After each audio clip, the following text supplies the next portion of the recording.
نداره. چرا کد داره، همه چی داره، فقط منتظر شما دیگه. زمین نداشتن دیگه. زنه خواهره بیایید بیایید بر من. آقای نیمه آقای نیمه آقا بیایید این بر دیگه. همین صادقی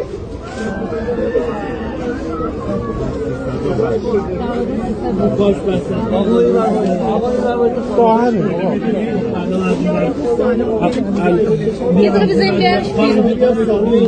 از این در این ور باز میکنه، از اون ور خانم دکتر در این ور باز میکنه. همه خانم